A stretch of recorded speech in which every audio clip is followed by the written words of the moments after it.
Sehari jelang pendaftaran, dua bakal calon presiden Ganjar Pranowo dan Anies Baswedan sudah menentukan pasangan. Namun, tak ada nama politisi perempuan yang bakal maju di pemilihan presiden tahun depan. Meski belum diumumkan, sejauh ini bursa bakal calon wakil presiden Prabowo Subianto juga dikabarkan tak ada nama politisi perempuan.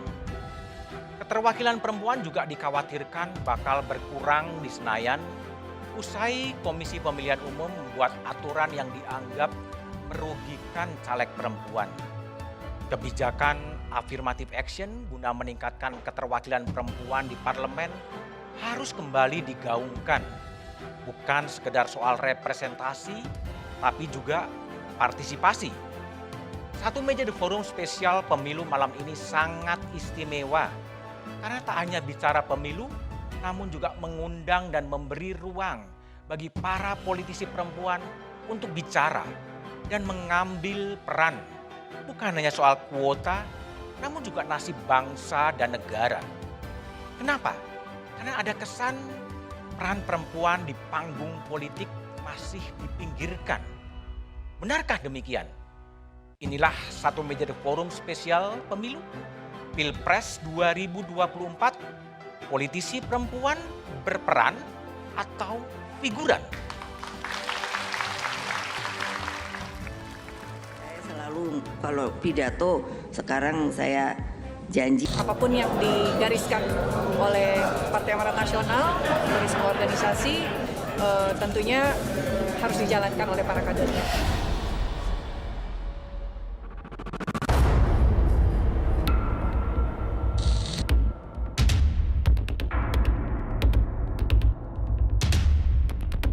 Berusia paling rendah 40 tahun atau pernah sedang menduduki jabatan yang dipilih melalui pemilihan umum, termasuk pemilihan kepala daerah.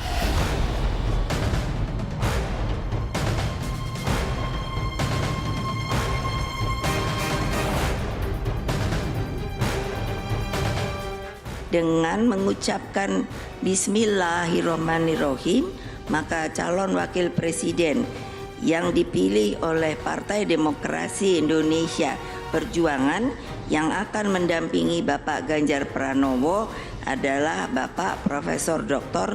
Mahfud MD.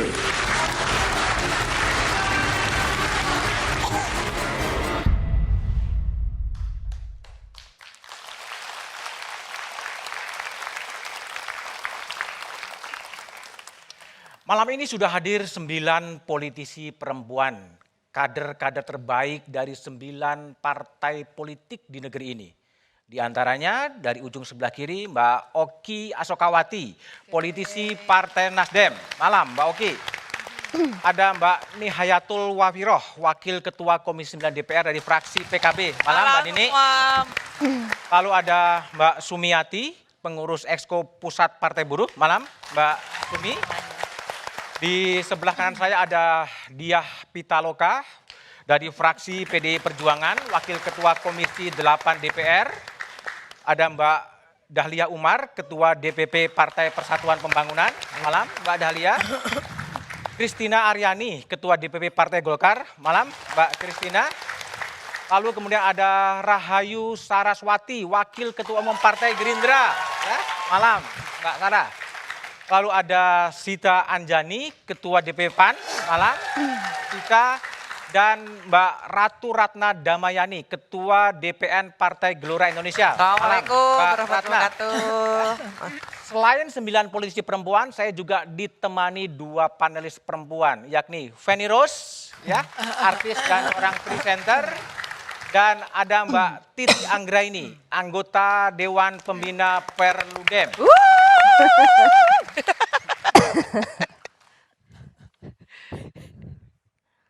Dan juga audien yang hadir dari semua partai politik yang hadir, yang juga mayoritas adalah perempuan. Dan para pejuang perempuan dalam posisi panggung politisi di Indonesia. Ya. Apa kata para politisi nanti akan kita coba diskusikan dalam perkembangan yang terakhir. Saya akan dari Mbak Rahayu Saraswati, current affair yang pertama yang muncul ya. Saya baca Gerindra mengamini putusan Mahkamah Konstitusi di mana usia 40 tahun dan berpengalaman sebagai kepala daerah. Jadi Pak Prabowo yang sampai sekarang masih belum menentukan siapa bakal calon wakil presiden. Jadinya yang 40 atau yang perempuan dan kapan dideklarasikan, Mbak? Langsung hot seat ya.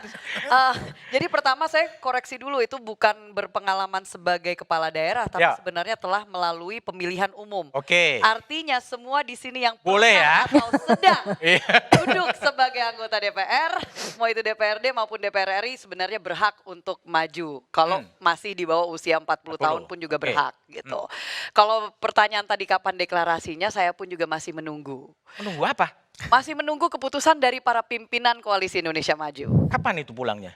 Nah, ya itu kita tunggu. Kos jual ke makanya. susu.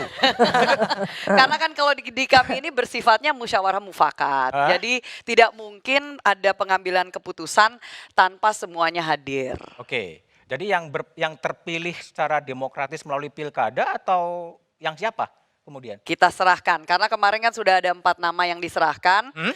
Nama-nama itu tapi juga masih kita berasumsi. Jadi itu yang pasti adalah hak dan prerogatif dari para pimpinan di Koalisi Indonesia Maju. Jadi kalau ngikutin putusan MK itu dipertimbangkan sangat nggak sih putusan MK yang dipilih Semua dipertimbangkan. Semua pasti dipertimbangkan karena ada 4 nama itu kan, dari luar Jawa, Jawa Barat, Jawa Timur, Jawa Tengah. Jadi semua aspirasi ditampung. Oke, baik. Kalau bagi Mbak Sita Anjani dari PAN, ini kan PAN juga lebih mendorong Mas Erick Thohir Iya. ya untuk mendampingi Pak Prabowo Subianto. Kalau seandainya, ini seandainya kan, karena belum diumumkan kan, kemudian tidak dipilih oleh Pak Erick, PAN akan gimana? Ya, pertama baiknya kita tidak berandai-andai ya. Tapi kalaupun siapapun nanti yang dipilih, tentu sebagai sebuah organisasi maupun yang di dalamnya adalah individu ya pasti kecewa. Tapi kita di sebuah koalisi Indonesia Maju sudah bersepakat bahwa ini musyawarah mufakat. Jadi toh siapapun nanti yang pada akhirnya dipilih oleh pimpinan-pimpinan di koalisi Indonesia Maju, ya kita legowo. Dan untuk 2024 ini sudah sepakat tidak lagi mengenai siapa orangnya. Tapi bagaimana yang terpilih nanti yang terbaik untuk Indonesia dan tentunya untuk Koalisi Indonesia Maju. Jadi kita sudah tidak lagi bicara PAN maunya A, walaupun mau sih Pak Erick Thohir. Fair dong. Fair dong, Jadi ya. apa? Iya Agak kan? sedikit maksa gitu. Agak boleh lah. Kalau perempuan gak maksa gak dilihat gitu loh ya. Iya, gitu. Jadi agak maksa, bahkan hari ini ada yang sudah SKCK gitu kan. Jadinya kita senang gitu Pak Erick Thohir sudah SKCK gitu ya. Berita baik. Ya kita sedia payung sebelum hujan. Tapi apapun itu nanti, siapapun yang dipilih kita legowo. Karena di Koalisi Indonesia Maju ini, bayangkan ada 2 mantan presiden Indonesia, ya presiden ke-6, ya ada Insya Allah. insya Allah juga nanti yang ke-8. Hah? Jadi tentu kita punya semangat untuk udahlah kita punya calon masing-masing, yaitu penting. Tapi ada yang lebih penting Oke. lagi, yaitu bagaimana Baik. ya tadi itu siapapun yang dipilih bisa menuntaskan kemiskinan, stunting untuk Indonesia 2020. Baik, Mbak Ratna dari Partai Gelora Indonesia. Kalau saya baca tren dari Bang Fahri gitu, Nana memberi angin pada Gibran ya? Yes, Partai Gelora Indonesia mantap memilih wali kota muda Solo Gibran Raka Buming Raka Mantap. sebagai cawapres Oke. dari capres Prabowo Subianto dengan 3 alasan besar. Oke, Alasan pertama, kami konsisten dan komit melanjutkan rekonsiliasi politik Prabowo Subianto dan Presiden Jokowi. Yang kedua, kami konsisten juga dan meyakini bahwa ada penambahan elektabilitas untuk Capres Prabowo Subianto terutama dari Jawa Timur dan Jawa Tengah terutama lagi dengan memilih cawapresnya adalah Gibran. Gibran. Dan yang ketiga adalah Gibran adalah representasi perwakilan generasi muda. Tapi Gibrannya udah ditanya belum?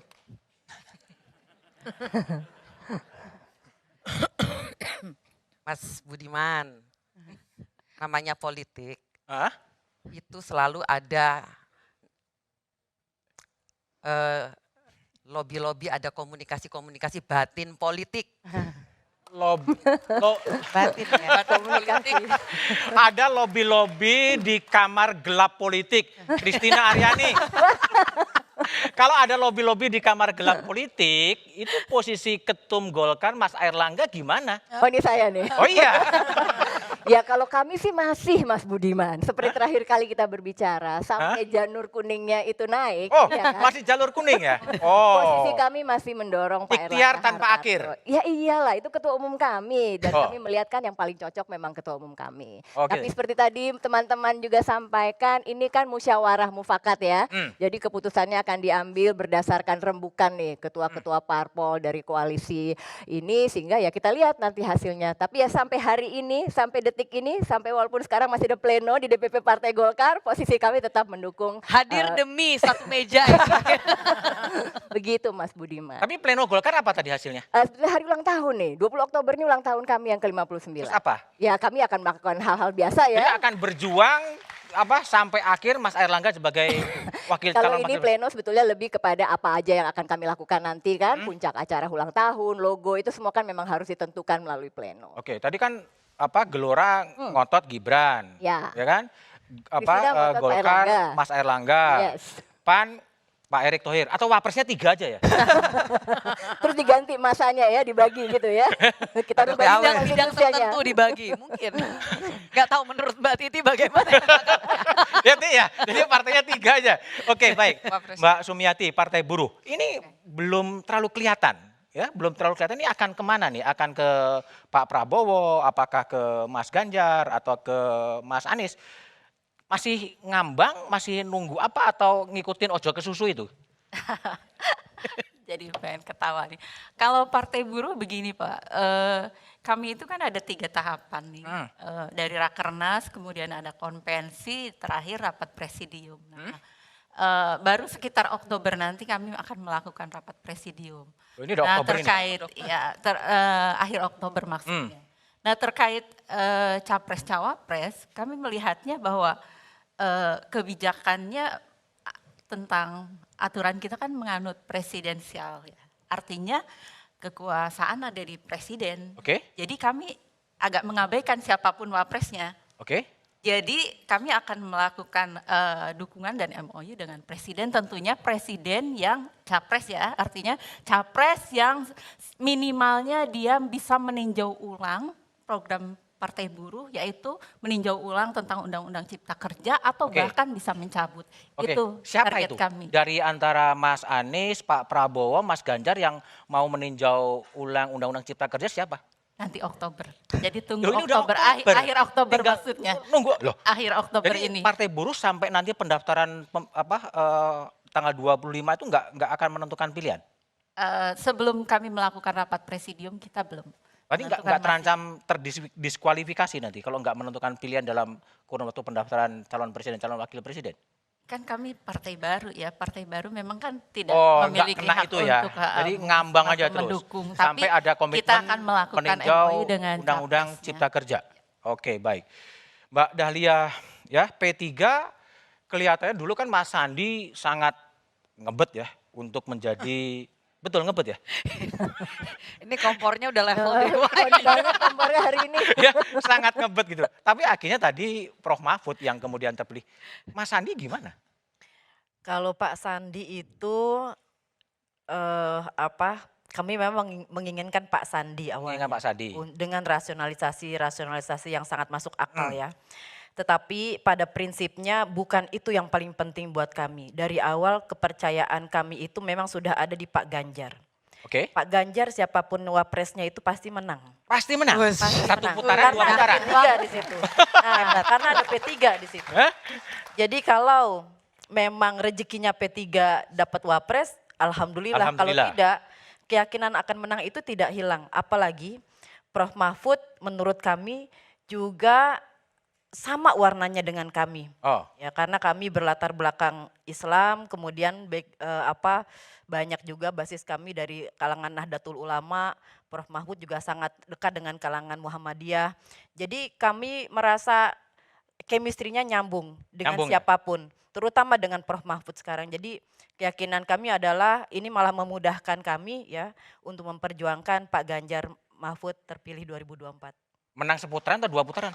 Keputaran dong, biar langsung? KPU-nya nggak terlalu berat kerjanya kan. Langsung menang dapat 50%. Ya karena 2 putaran itu luar biasa. Saya pernah di KPU DKI dan 2 kali pilkada 2 putaran. Itu melelahkan. Melelahkan. Kalau Jadi bisa mendengar sekali putaran ya, selesai. kalau 1 putaran bisa kenapa enggak? Oke. Mbak Dia. Jadi ini kan tadi Bu Mega akhirnya mengumumkan nama Prof Mahfud ya. Dan momentumnya ketika MK kemudian memutuskan siapapun yang terpilih secara demokratis boleh.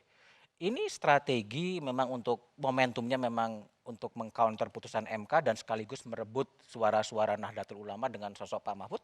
Saya rasa kalau kita mengatur sampai momentum keputusan MK agak susah ya. Agak susah ya? Karena itu semua pasti ya berjalan begitu aja dan tentu keputusan MK itu enggak ada juga yang tahu momentumnya kapan gitu ya. Tapi pendaftaran itu kan besok, jadi sooner or later kita memang sudah harus, proses ini kan panjang. Melakukan konsolidasi politik, lalu juga melakukan komunikasi politik dengan berbagai cawapres gitu. Dan akhirnya kebetulan momentumnya memang beririsan, sebetulnya keputusan MK-nya yang mepet ke momentum pendaftaran. Oh, salahnya MK ya di pepet-pepetin ya? Kok mepet banget gitu loh. Ya kan? Iya kok mepet banget ke pendaftaran ini Pilpres gitu. Oh, jadi yang cerdik siapa MK-nya atau gimana? Nah nggak tahu Mas. Enggak, tapi kalau kembali pertanyaan kepada Prof Mahfud tadi, memang mengincar Nahdlatul Ulama suara strateginya? Saya rasa Bu Mega lebih melihat karakter Prof Mahfud ya. Dia pertama memang dia hidup di kalangan yang concern terhadap hukum, lalu juga concern terhadap keadilan, dan secara karakter juga bersih gitu ya. Jadi itu dan irisan dengan Bu Mega tuh punya kedekatan di badan pengkajian di BPIP, jadi hampir secara ideologis atau perspektif atau juga visi politiknya itu ketemu gitu dengan PDI Perjuangan. Oke, baik. Baik, Mbak Nini, ini kan ketika orang masih mencari jodoh gitu kan, tiba-tiba Mas Anies dan Mas Muhaimin udah lebih dahulu, dan bahkan udah jam 8 pagi ya besok ya? Yap. Jam 8 pagi. Nah sekarang munculnya putusan MK yang banyak orang mengatakan mengejutkan atau bagus-bagus aja, ini mengganggu nggak sih bagi konsolidasi Mas Anies dan Mas Muhaimin? Enggak ya, karena kita tidak pernah berpikir soal calon lain ya. Kita sangat yakin dengan koalisi kita, dengan Pak Anies dan Pak Muhaimin. Kita sudah yakin, jadi kita sudah hanya fokus bagaimana cara pemenangan dari calon kita ini.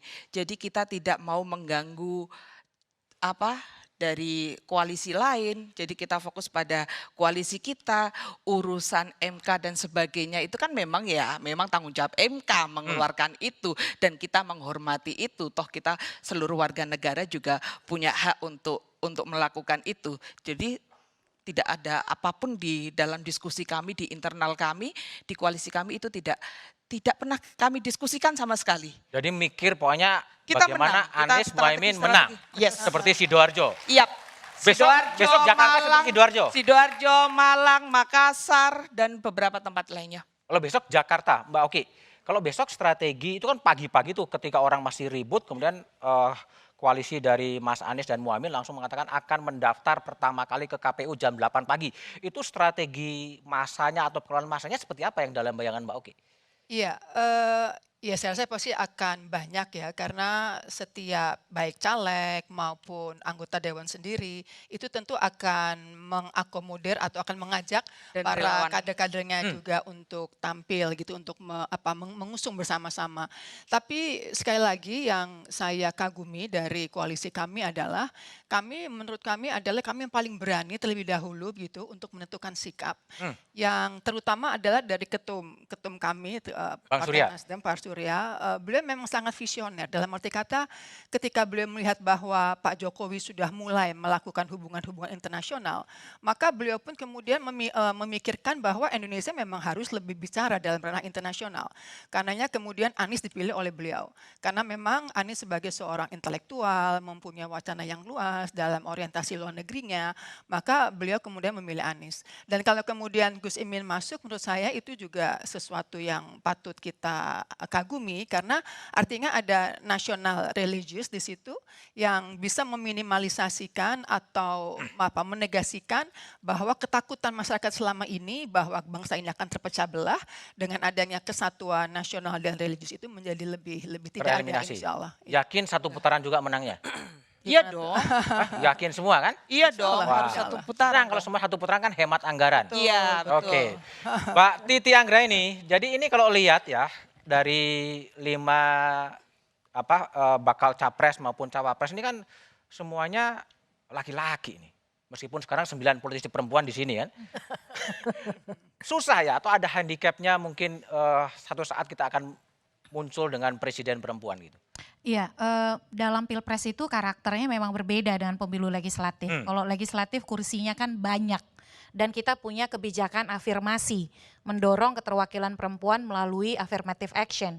Tetapi di pilpres kursinya terbatas, sebenarnya hanya ada 1, tapi ada wakilnya begitu. Nah, sudahlah tidak ada afirmasi, keterpilihan itu juga butuh persyaratan yang berat, yaitu 50% plus 1. Karena sistem pemilu kita mayoritas. Kalau tidak 50% plus 1, maka 2 putaran. Jadi elektabilitas dan dukungan massa itu faktor yang sangat menentukan. Nah, disitulah hitung-hitungannya menjadi rasionalitas politik yang paling besar untuk memungkinkan keterpilihan.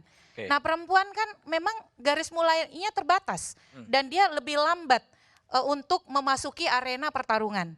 Jadi ketika orientasi itu adalah pragmatisme keterpilihan, elektabilitas, disitulah perempuan mulai terpinggirkan. Yang kedua harus diakui dengan karakteristik dan lanskap pemilu Indonesia, butuh biaya politik yang besar untuk berkontestasi di pilpres. Itu yang menjadi hambatan kedua. Jadi hambatan pertama tadi sistem pemilu memaksa untuk ya akhirnya menjadi pragmatis demi kemenangan, demi kursi. Yang diperebutkan pun hanya 1 gitu ya, dan bisa dimasuki oleh 2 orang.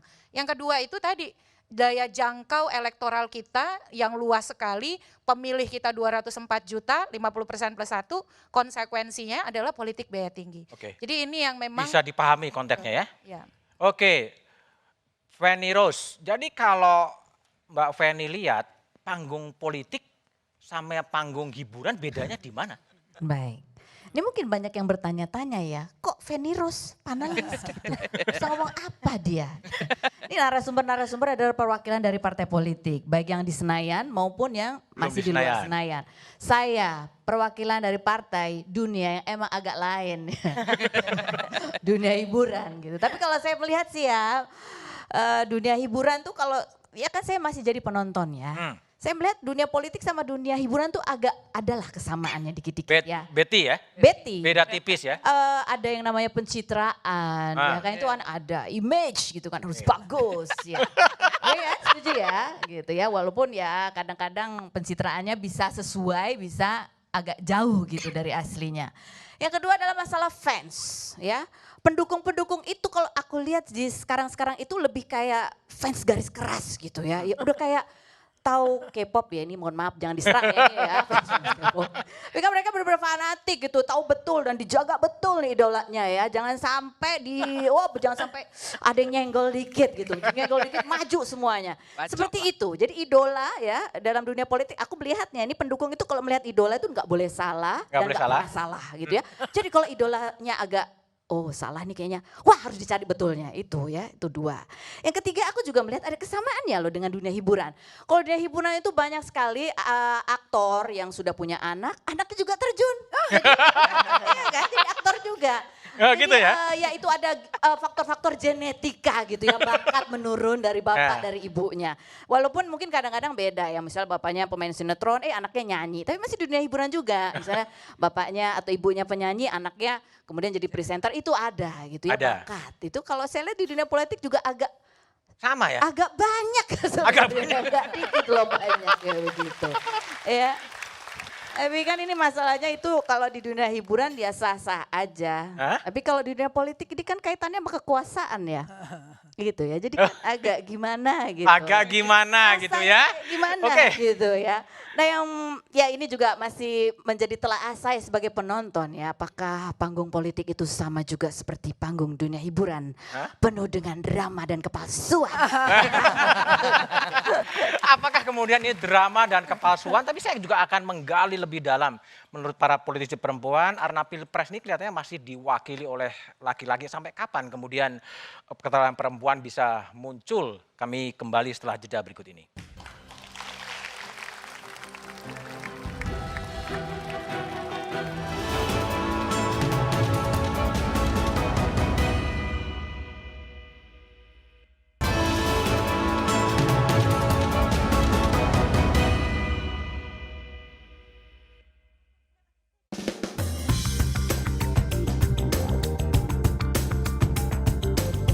Mungkin aja sih, karena saat ini potensi perempuan itu justru menurut saya sudah semakin terkeluar gitu, semakin berkualitas menurut saya semakin ke depan ini. Kan harus mengurus negara, jadi pemimpin itu sebaiknya sih tokoh laki-laki karena mengurus negara itu nggak gampang. Siapapun presiden, biarpun laki atau perempuan, asal bisa memimpin yang baik, kita terima aja.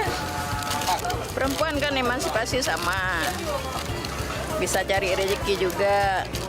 Bisa pinter, banyak yang pinter juga, ya kan? Saya suka mengamati, walaupun saya nggak suka masuk politik.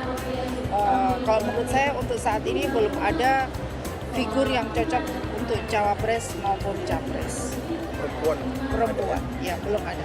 Sebelumnya aku tuh juga bukan terlalu mendalami politik ya, masih belum terlalu ada ya untuk pemimpin wanita di negara ini, jadi belum terlalu ada yang menonjol. Sebenarnya menurut aku sih mungkin aja sebenarnya.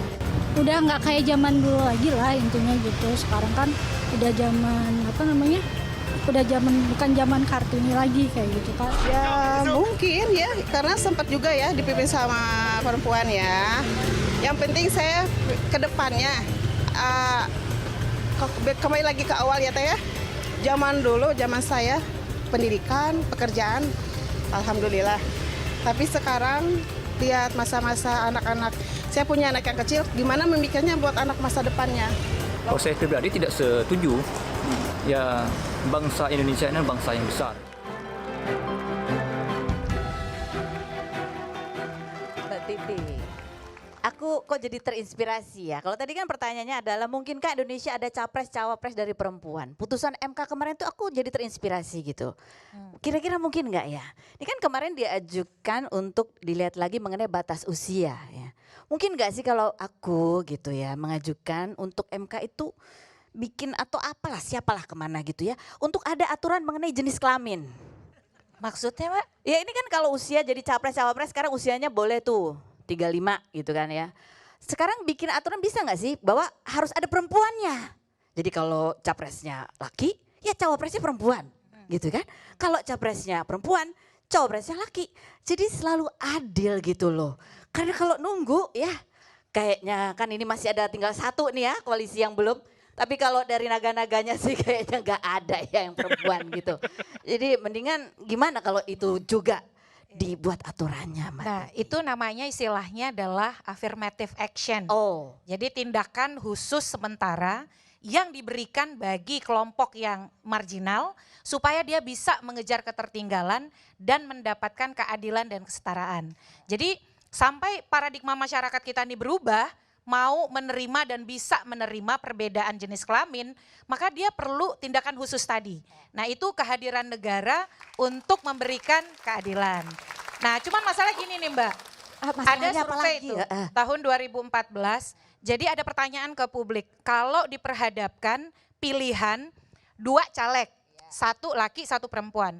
Pendidikannya sama, kapasitasnya sama, lalu kemudian pengalamannya sama, maka masyarakat mau pilih yang mana? Tebak jawabannya apa? Pasti yang laki ya kan? Nah persis. Jadi 60% lebih responden itu memilih pemimpin yang laki-laki, caleg yang laki-laki. Alasannya karena pemimpin itu terbiasa adalah laki-laki. Laki-laki itu lebih cocok jadi pemimpin. Nah ditambah lagi nih, partai politik kita aja sekarang dari 18 partai yang ketua umumnya perempuan kan cuma 1. Iya, betul juga ya. Oh jadi iya juga ya. Kan yang milih tadi pimpinan-pimpinan partai. Iya kan, yang pimpinannya perempuan juga ternyata milihnya laki juga gitu kan. Ya. Masa depan suram nih buat pemimpin perempuan kayaknya ya. Gak bahaya tah? Aduh, ya kan aku hanya dari dunia yang lain ya tadi ya. Maksudnya ini kan sebagai penonton ya. Aku nggak ada kepentingan apa-apa di sini, cuma nonton doang ya kan. Jadi kan yang menjadi pertanyaan kemudian sebetulnya kalau di dunia politik itu sebenarnya lawan politisi perempuan itu apa dan siapa begitu. Mari kita tanyakan ke Mas Budiman untuk mencari jawabannya dari para politisi perempuan kita. Monggo Mas. Oke. Mbak Dia kan Feni tadi mengatakan kan ketua umumnya perempuan, pernah juga menjadi presiden dulu gitu kan. Wakil presiden juga. Wakil presiden juga pernah gitu. Tapi sekarang juga nggak memunculkan calon presiden perempuan. Nah kalau belajar dari Ibu Megawati pernah tampil sebagai calon presiden perempuan dan kemudian 2 kali gagal, pelajarannya apa sebetulnya? Sebetulnya nggak 2 kali gagal tapi ada pencapaian-pencapaian juga ya bagi seorang presiden perempuan dan banyak. Tapi saya yakin Ibu Mega pertama dia mungkin ketua umum partai politik pertama perempuan pertama dan mungkin presiden perempuan pertama. Tapi saya yakinin dia bukan terakhir. Artinya akan ada lagi ketua umum parpol perempuan dan calon presiden perempuan. Saya yakin itu. Belum tahu ya. Dan itu menjadi perjuangan kita gitu. Ini kan karena gini ya, opini bahwa perempuan tidak mampu itu kan dibangun. Hari ini politik membangun opini. Dan menurut saya opini yang membangun bahwa perempuan itu tidak mampu yang hari ini semangat emansipatifnya, perspektif emansipatifnya itu yang harus dibangun di politik kita. Itu upaya kita bersama. Saya rasa itu bukan hanya urusan perempuan, tapi juga komitmen bahwa emansipasi harus menjadi bagian dari arus utama isu demokrasi Indonesia. Dan itu tugas perempuan dan laki-laki. Oke, Mbak Dahlia, ini kan Mbak Diah tadi mengatakan emansipasi. Nah di internal P3 sejauh mana kemudian politisi-politisi perempuan itu bisa mendapatkan tempat dalam panggung politik di partai atau kemudian di-endorse oleh P3 ke panggung yang lebih besar politisi perempuannya?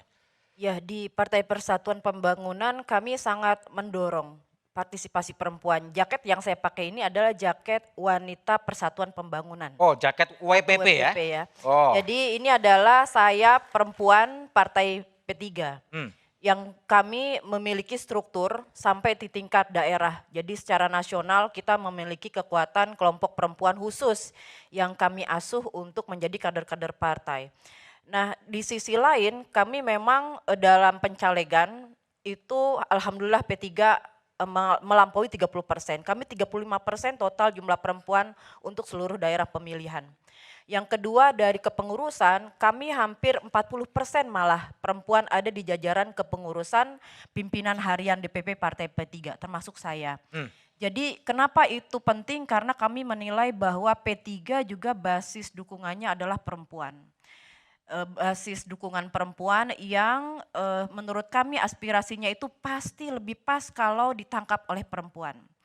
Kalau tadi kita bicara soal capres kok nggak ada yang perempuan. Menurut saya kalau dalam kaidah kami ya, malayu jadukuluhu layu terkukuluhu. Kalau nggak dapat semuanya minimal sebagian. Apa artinya? Walaupun capres cawapresnya tidak perempuan, tapi kalau beliau-beliau bisa menjaring aspirasi perempuan itu sangat baik. Dan kami yakin bahwa Ganjar Mahfud ini bisa. Kenapa?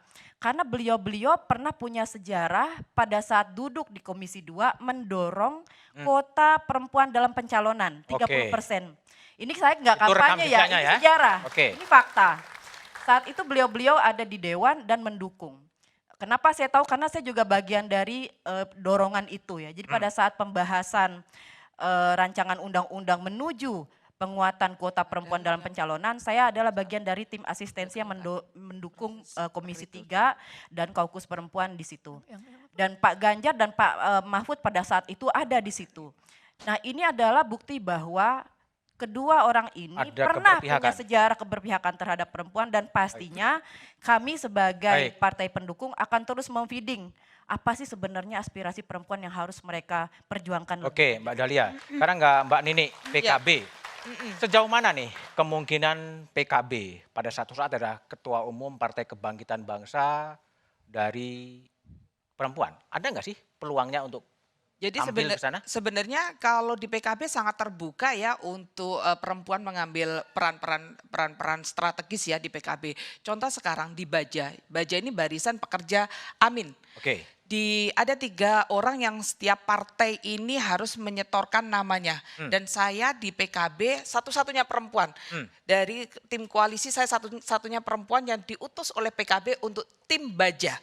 Jadi ini artinya bahwa memang PKB ini tidak mau isu-isu perempuan hilang dalam visi misi maupun dalam kerja-kerja yang dilakukan oleh Amin ini. Itu yang pertama. Yang kedua, kita juga dilihat dari sisi posisi-posisi perempuan yang ada di parlemen juga.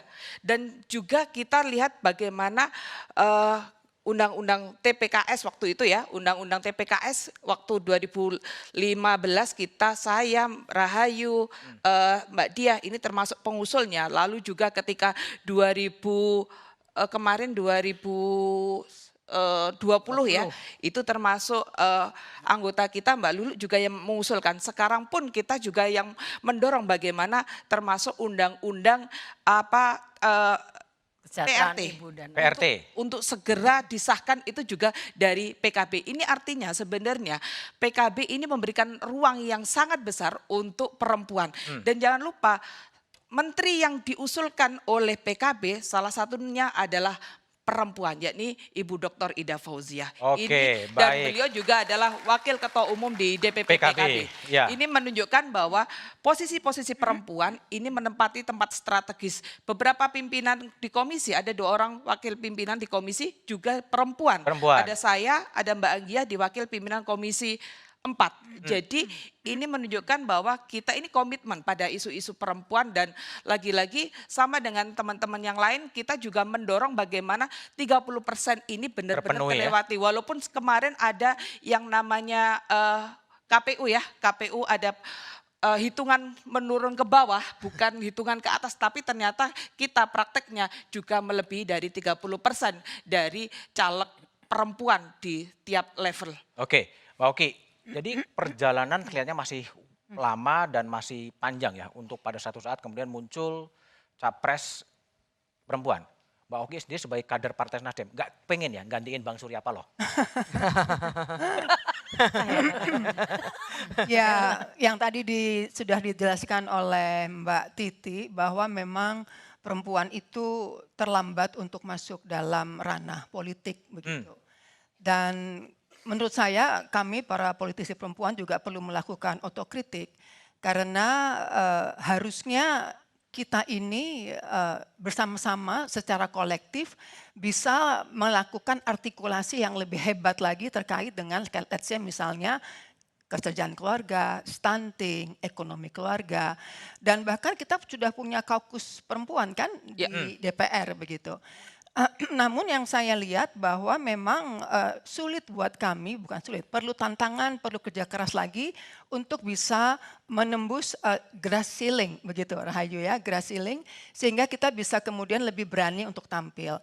Karena memang tadi yang diilustrasikan oleh Mbak Titi, ketika ada laki dan perempuan maju kemudian dipilih oleh laki, artinya yang dipilih adalah pria, artinya memang kita perlu melakukan kerja-kerja kolektif karena rasanya dengan kondisi sekarang tidak bisa hanya satu-satu saja yang berbicara. Tapi memang harus kerja kolektif sehingga keterwakilan kita di parlemen itu tidak hanya keterwakilan yang deskriptif saja sifatnya, tapi juga ada keterwakilan yang substantif yang kita bisa bicara banyak karena memang kita sama-sama melakukan artikulasi tersebut. Oke, baik. Tapi nggak kepengen gantiin Bang Surya kan? Oke lah, gak usah dijawab lah. Kalau sungkan, Christina Aryani. Ya. Kalau di Golkar ya, Oke. ini proses kaderisasi politisi perempuan itu gimana? Apakah masih dipenuhi juga politik kekerabatan atau politik dinasti di Golkar gitu? Oke, pertama-tama saya mesti sampaikan, saya ini anggota Komisi 1 ya. Kita ada 11 komisi di DPR RI. Kalau kita boleh memberikan gender pada Komisi 1 ini gendernya laki-laki boleh dibilang. Kenapa? Karena mitra kerjanya Kementerian Pertahanan, TNI, lalu juga intelijen, BIN di situ. Ada dari 48 anggota Komisi 1, ada 6 orang perempuan, Ibu Puan termasuk anggota Komisi 1, dan 5-nya juga perempuan, 3 dari Golkar. Bahkan pimpinan Komisi 1 aja perempuan Golkar. Jadi Golkar memberikan kesempatan yang sangat besar untuk perempuan, tentunya dengan sistem meritokrasi ya, dengan kemampuan. Wakil Ketua Umum kami juga 2 perempuan. Terkait dengan DCS kemarin untuk caleg ini 33,96% pemenuhan kuota perempuan juga di ini. Jadi kalau soal kesempatan, partai kami memberikan kesempatan yang sangat-sangat luas untuk perempuan. Jadi no isu ya soal perempuan di Partai Golkar ya? Tidak ada masalah untuk perempuan. Asal dia punya kemampuan, itu semua ruangnya terbuka lebar. Oke, Mbak Sarah, jadi di Gerindra, ini kan posisi tinggi di Partai Gerindra, itu lebih kepada problem kompetensi atau problem politik kekerabatan? Kalau di kita ini jelas sangat terbuka untuk semua. Bahkan saya contoh nyata. Jadi kalau boleh saya mau ngomong dari 2 level nih. Karena ini persoalan perempuan di politik. Satu level adalah bicara internal partai dulu. Saya mohon izin. Jadi yang pertama kalau misalkan di Gerindra saya contoh nyata dari bagaimana kita tidak ada karpet merah. Karena saya pertama kali maju untuk caleg DPR RI dapat nomor urut 2. Padahal kalau orang tahu saya siapa pasti mikirnya oh harusnya nomor urut 1, harusnya langsung tapi bisa di Gerindra kan waketum kan? Kenapa? Di Gerindra waketum. Baru 2020. Baru 2020. Saya 2008 masuknya masih ketua bidang di organisasi sayap. Di jadi Gerindra bukan 2 hari belum. langsung waketum gitu kan? Gak ada. Bahkan ketum. Di kami tidak ada. Lah ini memang kompornya luar biasa Kompornya nih. ini ampun, Aduh luar biasa. ampun. Biar nggak ngantuk kita. Iya. Lalu jadi karpet merah itu tidak, bahkan saya sekarang bukan hanya waketum di DPP Gerindra tapi juga ketua umum organisasi sayap kepemudaan kami yaitu Tunas Indonesia Raya. Dan di Tidar itu yang berlaku bukan pemilihan langsung oleh ketua umum partai. Di kami yang berlaku adalah musda dan kongres.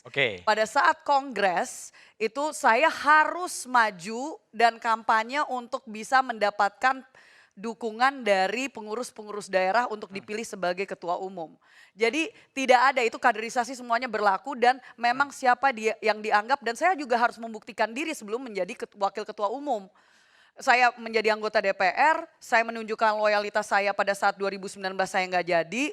Dan itu saya walaupun waktu itu saya punya bukti bahwa saya sebenarnya berhak untuk mendapatkan kursi tersebut karena 5.000 suara saya dicuri. Saya maju ke MK dan di situ tidak dikabulkan.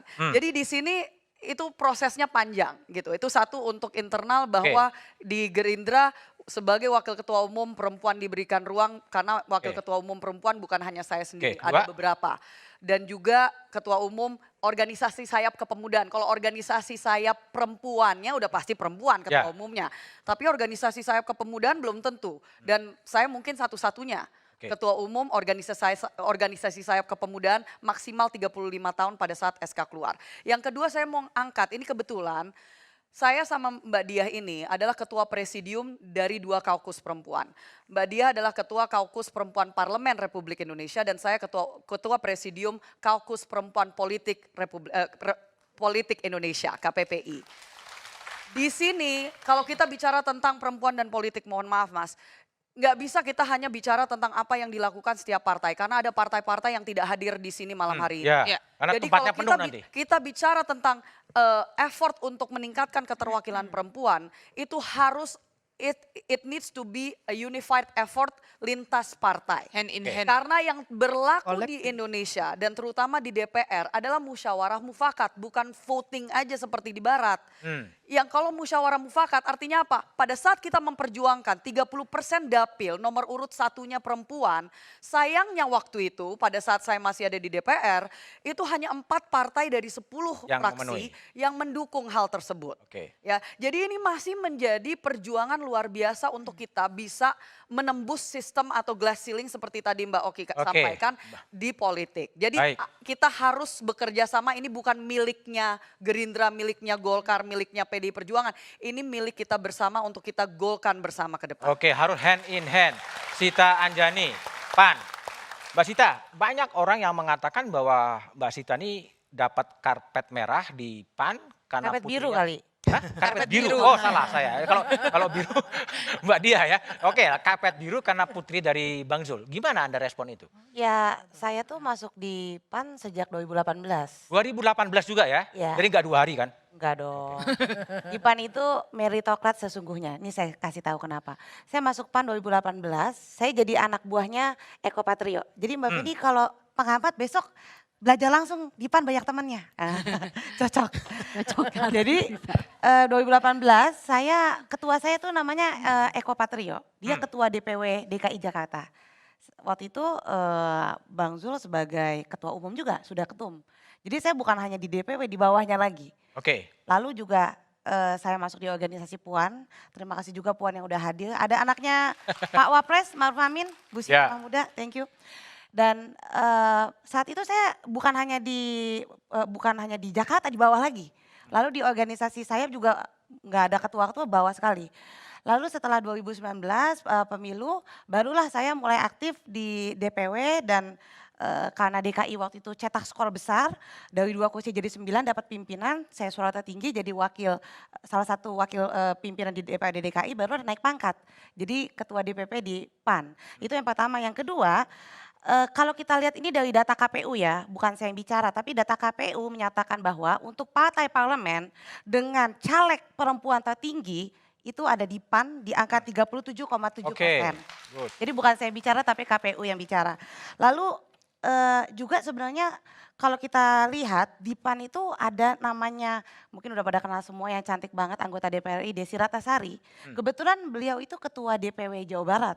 Wilayah yang sangat besar, populasi besar, dapil besar, ketua DPW-nya perempuan. Dan di sana dia bikin kebijakan bahwa untuk kabupaten kota nomor urut 1 itu wajib perempuan. Dan itu banyak berantem sama yang laki-laki itu. Jadi apresiasi untuk Desi Ratnasari, keberaniannya untuk mendobrak yang tadi disampaikan di PAN itu bukan narasi, tapi sudah yang kami memang lakukan. Dan mungkin yang terakhir kalau kita melihat dari skop yang lebih luas lagi tadi, ini kan hanya baju. Kita perempuan apapun baju kita lintas baju, kita harus bisa menembus itu. Bahwa kalau kita lihat di Indonesia sudah ada contoh-contoh perempuan-perempuan hebat. Salah satunya mungkin kalau di setiap partai pasti ada. Ya mungkin kalau yang sudah berhasil menjadi presiden Bu Megawati Soekarno Putri. Siapa yang nggak pengen? Tanya ke hati nurani masing-masing perempuan. Siapa yang nggak pengen perempuan jadi presiden atau wakil presiden? Pasti pengen. Dan saya rasa dengan dengan semakin terbukanya perempuan untuk lebih bisa bicara, lalu juga tadi MK 40 di bawah 40 tahun bisa nggak hanya kepala daerah ya, apapun itu. Jadi kita perempuan yang DPR nih kita nggak mimpi besok kita bisa jadi wakil presiden atau presiden gitu loh. Jadi ya itu tadi. Mbak Ratna. Ini kan kalau capres perempuan dalam bursa di media pernah muncul Khofifah Indar Parawansa disebut-sebut ya. Ada Mbak Yeni Wahid disebut-sebut. Tapi disebut-sebut terus gitu kan. Nah, masalahnya nama ini menjadi keputusan itu gagalnya karena apa? Memang karena hierarki kekuasaan atau karena problem apa? Atau Mbak Ratna ngotot dengan yang di bawah 40 tadi? Mas Budiman, itu dalam menentukan keputusan politik itu kan ada rasionalitas yang mesti dipakai dan itu menjadi bahan pertimbangan ketika keputusan itu kemudian menjadi sebuah hal yang harus direalisasikan. Jadi dalam hal soal dalam hal ini cawapres ya, Mas Budiman, yang tadi Mas Budiman udah sebutkan ada beberapa figur perempuan gitu, Mbak Yeni Wahid dan Mbak Kofifa yang sekarang menjadi Gubernur Jawa Timur. Kenapa bukan beliau begitu? Nah, Partai Gelora sudah memutuskan bahwa cawapres dari Partai Gelora adalah Mas Gibran. Oke. Dan itu kami buat juga dengan keputusan yang rasional, dengan yang sudah disebutkan tadi itu. Jadi kenapa bukan yang dua itu? Ya karena kami sudah memutuskan. Yes. Oke. sudah memiliki. Baik. Kalau di Partai Buruh, Mbak Sumiati, ini kan ada Mbak Kofifa, ada Mbak Yeni gitu. Kalau di Partai Buruh nih sosok-sosok politisi perempuan saatnya juga untuk tampil dalam bursa pemilihan presiden 2024 atau nanti 2029. Ada nggak proyeksi dari Partai Buruh? Kalau kami mungkin sebelum jawab itu ya, kami ini partai baru. Tapi dalam mengusung partai baru kita memang lebih banyak mengedepankan perjuangan-perjuangan perempuan. Meskipun kita tahu notabene perempuan ini kan harus terbebas dari ketidaksetaraannya, terbebas dari belenggu kekerasannya, terbebas dari marginalisasi yang memiskinkan ilmu pengetahuannya dan kemudian ekonominya. Sehingga dia masih tertinggal jauh. Tadi benar bahwa harus ada kebijakan afirmatif yang bisa mendorong. Tapi meskipun kebijakan itu ada, tetap perempuan tuh agak sulit gitu. Tapi paling tidak di dalam posisi Partai Buruh kami di seluruh dapil sudah memenuhi kuota 30%. Sudah memenuhi kuota. Bahkan kami juga memiliki sayap perempuan. Jadi kalau bicara tentang apakah Partai Buruh memiliki prospek untuk mendukung perempuan menjadi capres, saya yakin ada. Karena kalau tidak ada, nggak mungkin kita punya program dalam 13 platform program kita ada perlindungan terhadap perempuan dan pekerja muda. Nah, jadi kalau bicara tentang kebijakan perempuan bukan tentang perempuannya dan laki-lakinya, tapi kita lihat seberapa banyak program-program dia untuk mengentaskan perempuan dari berbagai. Oke, baik. Jangan sampai ada satu pejabat publik yang mengatasnamakan perempuan atau perempuan, tapi kebijakannya sangat memiskinkan perempuan. Ada ya? Menurut aku tidak baik. Oke, tidak baik. Meski aturan kuota untuk perempuan sudah dirintis sejak 2003, tapi hingga kini perempuan masih menghadapi berbagai persoalan di arena politik. Bahasanya setelah jeda berikut ini.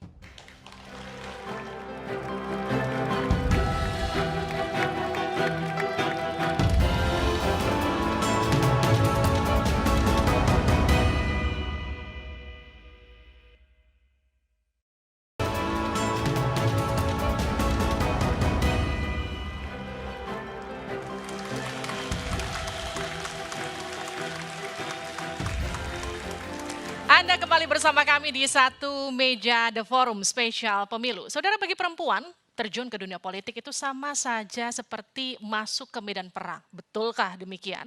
Lalu sebetulnya problematika apa saja yang kerap dihadapi perempuan ketika terjun ke dunia politik di tanah air? Kita akan lihat satu persatu data yang ada di samping saya.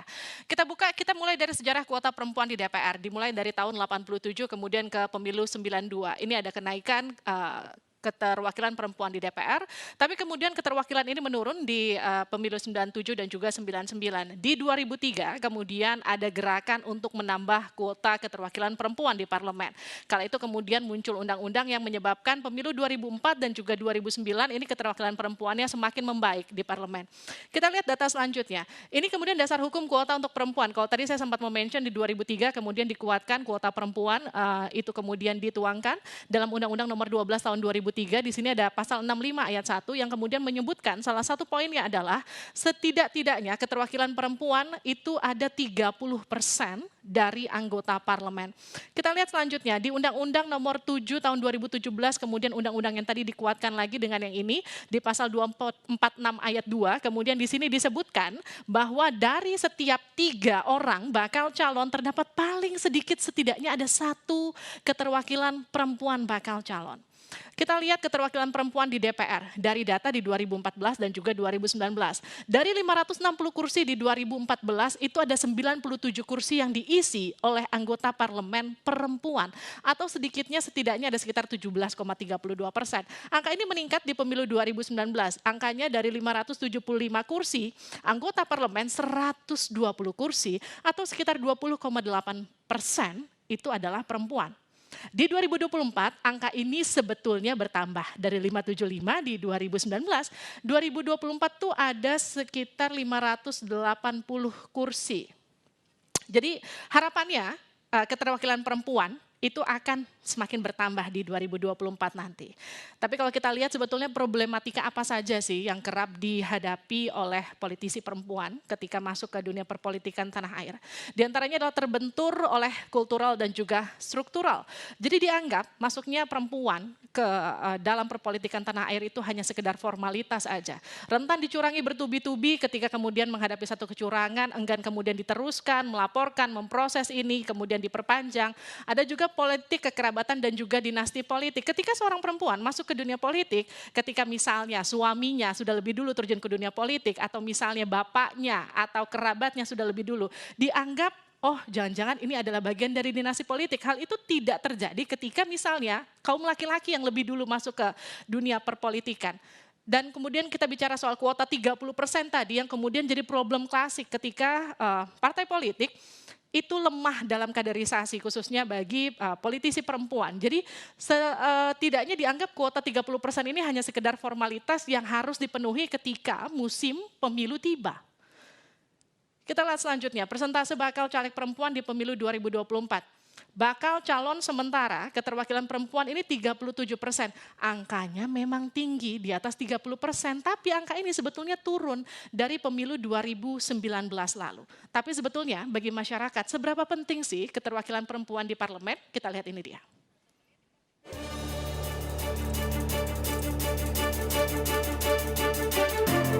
Karena dalam politik pun kita ada optimalisasi ya dalam prioritas hak dan juga kesetaraan gender bagi perempuan juga gitu. Karena dengan adanya perempuan kita bisa melihat masalah-masalah yang timbul di masyarakat dari sudut pandang perempuan yang biasa terabaikan. Yang penting dia amanah harus dipegang gitu kan, janji-janjinya aja gitu kan. Laki perempuan ya sama aja sebenarnya sih. Karena ketika ada perempuan, hak-hak kami perempuan bisa dibicarakan. Karena selama ini hak-hak perempuan itu macam sudah terkubur. Memang secara kodrat di Indonesia ini memang yang umum. Secara umum kan memang laki-laki, tapi bagi saya sih sebenarnya sama aja, untuk laki-laki perempuan sama aja. Soal apa wih? Hak asasi perempuan, enggak di bidang di dapur aja. Perempuan nih ada apa wih? Itu loh, habis gelap terbitah terang. Oh, kayak ibu kita Kartini. Itu dia tadi kalau kita dengar bagaimana harapan warga tentang keterwakilan perempuan di parlemen. Dan juga tadi bagaimana sejarah politisi perempuan yang duduk di kursi parlemen. Dan tentunya semangat kita perempuan pasti bisa atau bahkan lebih dari laki-laki. Kira-kira gitu gak sih Mbak Tita dan juga Mbak Feni? Iya, kalau ini menarik ya tadi ngomong data-data gitu ya. Saya juga punya pengamatan dan data-data berdasarkan hasil pengamatan saya sendiri di dunia saya yang agak lain gitu ya. Saya pernah bilang bahwa pemilih perempuan itu ada 3 kalau dianalogikan dari dunia hiburan. Satu adalah pemilih yang FOMO, fear of missing out gitu ya. Dia nggak tahu harus milih apa gitu ya. Tapi kalau idolanya atau siapa yang dia percaya atau mungkin suaminya atau bapaknya milih itu, ya dia ngikut gitu ya. Jadi takut misalnya kalau satu daerah, wah semua milih ke sana nih. Wah kalau dia nggak ikutan milih si itu, wah nanti takut dia dikucilkan. Gitu. Jadi ada tuh yang seperti itu ya. Ibaratnya kalau di dalam dunia hiburan tuh penonton bayaran tuh kan biasanya tepuk tangan, ya kan? Nah itu yang lain yang nggak dibayar tuh kadang-kadang loh. Oh kita juga harus tepuk tangan padahal dia nggak dibayar ya tepuk tangan gitu itu FOMO.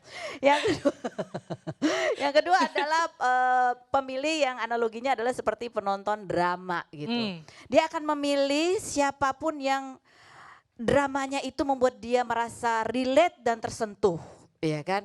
Ih dia teraniaya, diselingkuhi oleh suaminya, ih aku relate banget gitu, ih aku banget gitu ya.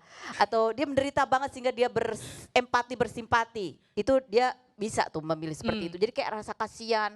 Terus apalagi ketika di dalam drama itu dari dia terpuruk kemudian dia jadi hero. Wow, itu seolah-olah menjual mimpi sekali gitu kan. Sehingga ya itu yang mendorong pemilih itu untuk memilih tokoh-tokoh yang drama.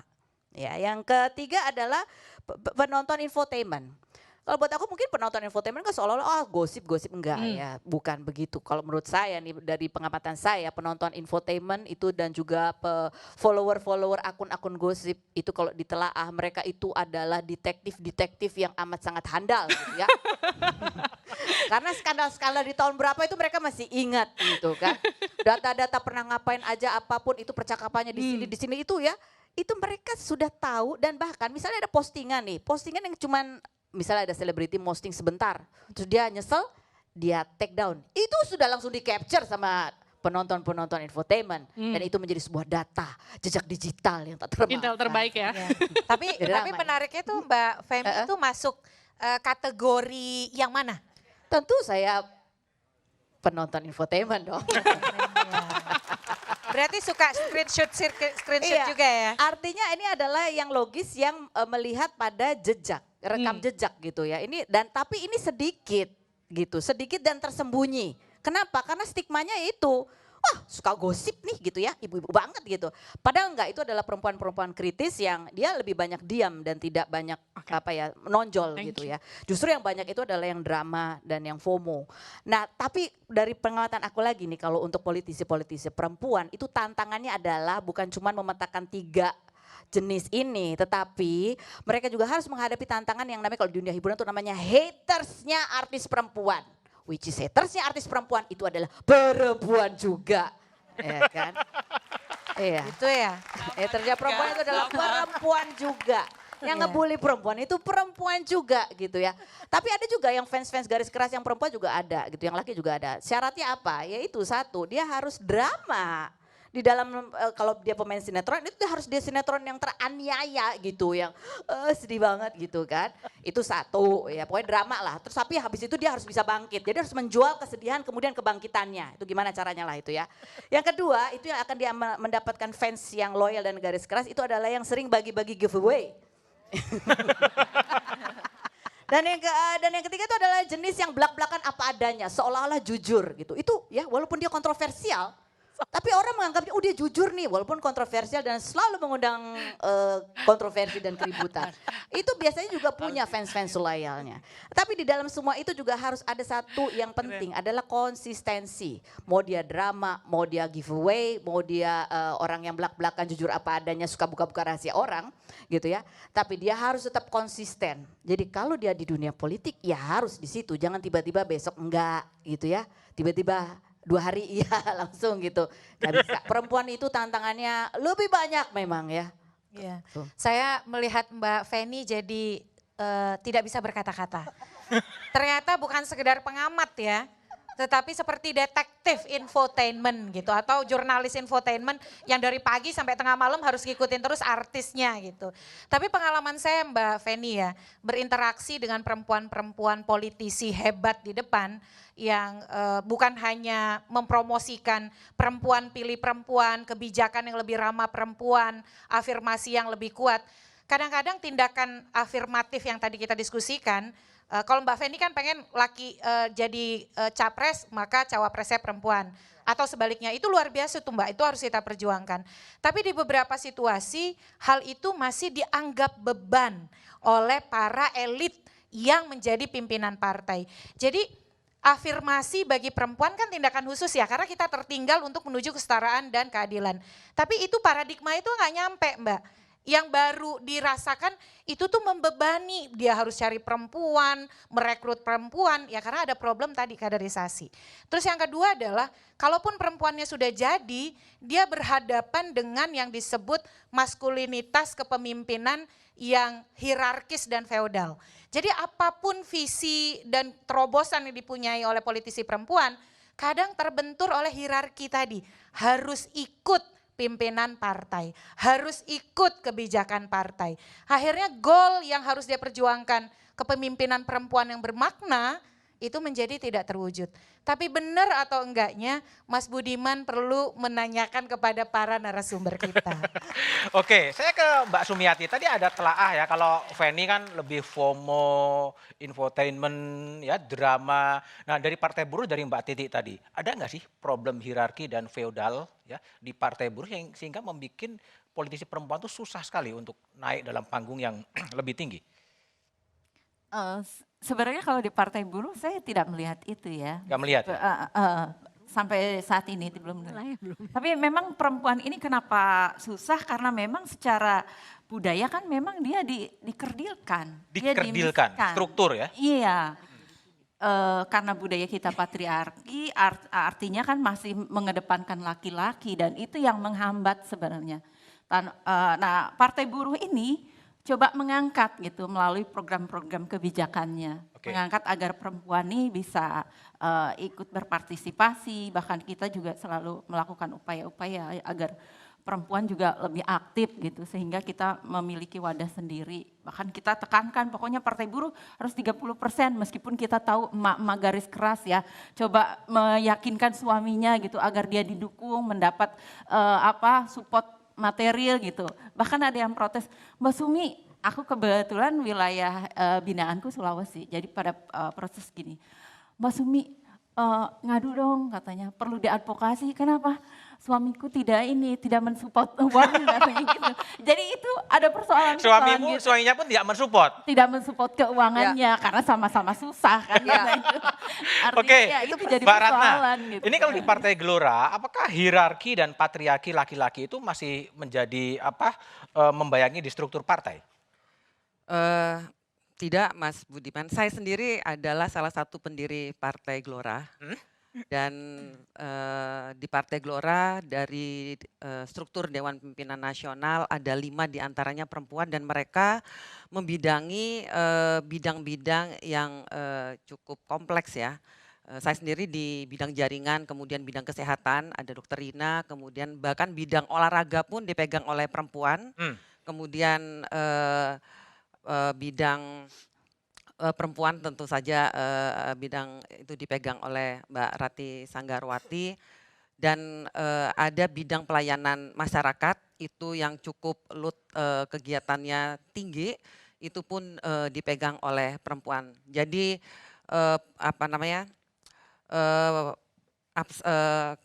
kesempatan yang diberikan kepada perempuan di Partai Gelora sangat luas dan tidak dibatasi oleh sifat gender perempuan itu sendiri. Bahkan dari tadi struktur DPN, pimpinan nasional sampai ke tingkat kelurahan pun banyak ketuanya pun perempuan. Nah caleg Gelora pun bukan sekedar figuran, bukan pelengkap, apalagi food gather. Jadi kami memang benar-benar serius bekerja di Dapil menghadapi segala tantangan, menghadapi segala kesulitan yang ada di Dapil. Kedepannya memang kami berharap bahwa perempuan harus lebih banyak lagi dilibatkan di dalam semua aspek kehidupan masyarakat. Kami juga mengapresiasi adanya peningkatan jumlah politisi perempuan di dalam parlemen, terutama dari tahun 2014, pemilu 2014, 2019, meskipun jumlah itu belum mencapai 30%, tetapi sudah dibuktikan banyak sekali politisi perempuan di dalam parlemen pun memiliki suara yang kencang, suara yang kuat, bahkan berhasil membuat keputusan-keputusan politik yang strategis. Dan untuk itu kami juga mendorong kepada pemerintah untuk benar-benar berperan aktif membangun sebuah pendidikan politik karena bagi memang perempuan. Ya, karena persoalan kalau ditanya kenapa banyak perempuan tidak masuk ke dunia politik. Ini saya mungkin testimoni sekalian klaim ya. Ini kami semua nih yang masuk ke dunia politik emang manusia di atas rata-rata, Mas. Di atas rata-rata. Oke. Saya tanya pada Mbak Oki ya. Mbak Oki yang pernah pindah partai, sekarang berada di Nasdem. Emang di partai lama ada hambatan bagi pergerakan perempuan atau gimana? Saya rasanya tidak baik lah kalau harus kemudian menceritakan pengalaman atau hal kenapa saya harus pindah partai. Tapi terkait perempuan sendiri di Nasdem itu kami cukup mendapatkan karpet merah, duta besar perempuan. Karpet merah ya? Karpet biru. Oh biru, oke. Karpet biru sudah.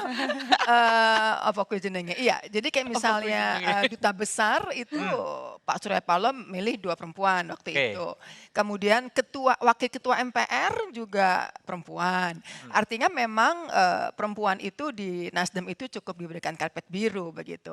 Tapi sekali lagi menurut hemat saya, memang supaya para perempuan ini mempunyai suara yang lebih kuat lagi, kita memang harus sama-sama kerjasama gitu, harus ada di lintas partai untuk membicarakan katakanlah suatu isu dan kemudian menampilkannya. Let's say misalnya ketika membahas undang-undang TPKS, itu kan yang muncul akhirnya kan partai seolah-olah yang dapat kreditnya. Dapat kredit. Iya, padahal seyogianya harusnya perempuan-perempuan di situ bisa muncul gitu. Tapi saya saat ini di luar parlemen, tapi saya melihatnya kok nggak ada perempuan-perempuan yang muncul. Menurut hemat saya, memang harus ada kesatuan, kolektivitas yang cukup kuat, baik di dalam parlemen maupun di luar parlemen. Saya lihat sekarang organisasi perempuan yang di luar parlemen sudah cukup suportif untuk memberikan masukan dan dukungan kepada teman-teman di parlemen. Jadi sehingga sekarang gimana caranya mensinergikan itu, sehingga kami perempuan politisi di dalam maupun di luar parlemen itu bisa membuat artikulasi yang lebih hebat lagi terkait dengan isu-isu top isu perempuan. Oke, baik, saya ke Mbak Dahlia. Tadi kan apakah betul Oki kan pernah di P3 dan kemudian pindah, apakah memang ada hambatan bagi pergerakan politisi perempuan di P3? Tapi jawabannya setelah jeda berikut ini.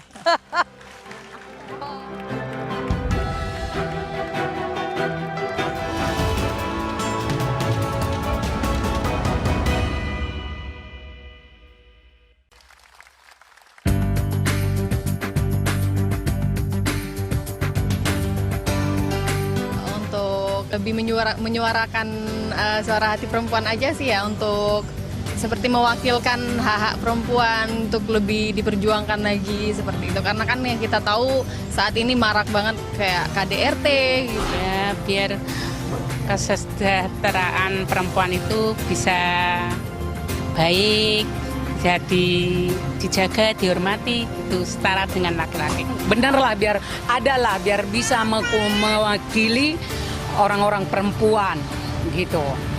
Sekarang kan nggak ada laki-laki semua nampaknya dari dulu. Jadi maunya, kalau menurut aku ya maunya adalah yang perempuan biar bisa mewakili. Kalau untuk perempuan itu beta kurang begitu condong ke situ. Kalau menurut saya sih laki-laki. Karena menurut saya kalau di perusahaan politik itu didominasinya sama seorang laki-laki. Ya kalau saya pribadi, saya cenderungnya laki-laki. Misalkan laki-laki menjadi pemimpin, hanya juga bisa yang harus bisa meneladani.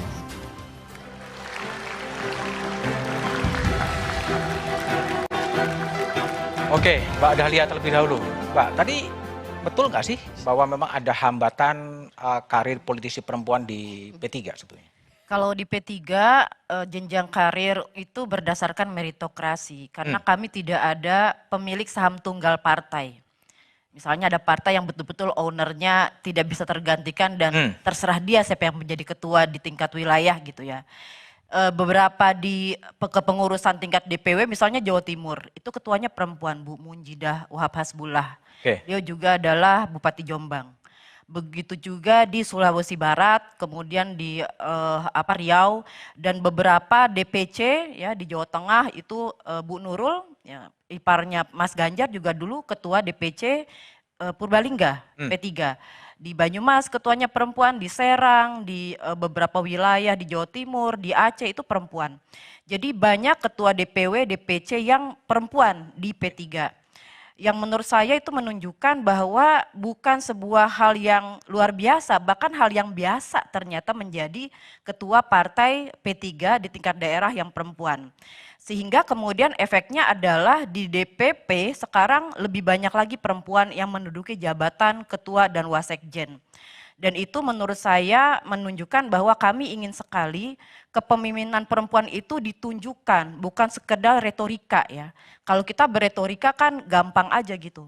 Tapi kalau kita tunjukkan dengan adanya presentasi, kemudian keterpilihan, itu menjadi bukti bahwa ada loh partai Islam yang sebenarnya betul-betul membela perempuan dengan menunjukkan kepemimpinan perempuan. Bahkan Bupati wali kota banyak juga Banyak dari yang perempuan. P3 yang kemudian menang dalam pilkada. Oke, jadi selain isu perempuan, isu kebangsaan yang juga memang perlu dijawab oleh para politisi perempuan. Salah satu isu kebangsaan yang dari zaman VOC sampai sekarang nggak pernah selesai adalah isu korupsi. Saya akan tanya pada Mbak Diah Pitaloka ya.